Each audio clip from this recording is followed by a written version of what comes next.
రైతుల కోసమే ఈ ప్రభుత్వం ఉన్నది. రైతును రాజును చేయడమే ఈ ప్రభుత్వం యొక్క లక్ష్యం. ఇది ప్రజా ప్రభుత్వం అని చెప్పి ఈనాడు మనం నిరూపించుకున్నాం. ఇవాళ దేశంలోనే మనం తలెత్తుకునే విధంగా ఈ కార్యక్రమం ఉండబోతుంది. మీ అందరి సహకారం ఉండాలి. ఆనాడు సవాళ్లు విసిరిన వాళ్ళకి నా విజ్ఞప్తి ఒకటే, మిమ్మల్ని రాజీనామా చేయమని మేము అడగం. ఎందుకంటే మీరు ఎట్లాగూ పారిపోతారు మాకు తెలుసు. కాకపోతే ఇప్పటికైనా కాంగ్రెస్ మాట ఇస్తే మాట నిలబెట్టుకుంటది. సోనియా గాంధీ గారు, రాహుల్ గాంధీ గారు మాట ఇస్తే అది శిలాశాసనం. ఆ మాట తప్పరు. రాజకీయ ప్రయోజనాల కోసం గాంధీ కుటుంబం మాట ఇవ్వదన్న సంగతిని మీరు గుర్తు పెట్టుకోవాలి. మీలాంటి మాటలు గాంధీ కుటుంబం ఇవ్వదు.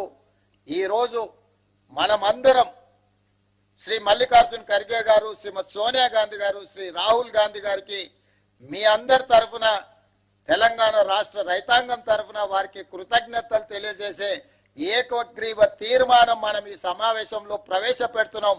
అందరు ఈ రైతు వేదికల దగ్గర ఉన్న వేలాది మంది రైతులు అందరూ కూడా పెద్ద ఎత్తున చప్పట్లతో వారికి అభినందనలు తెలియజేస్తూ, కృతజ్ఞతలు తెలియజేస్తూ తీర్మానం ప్రవేశపెడుతున్నాం.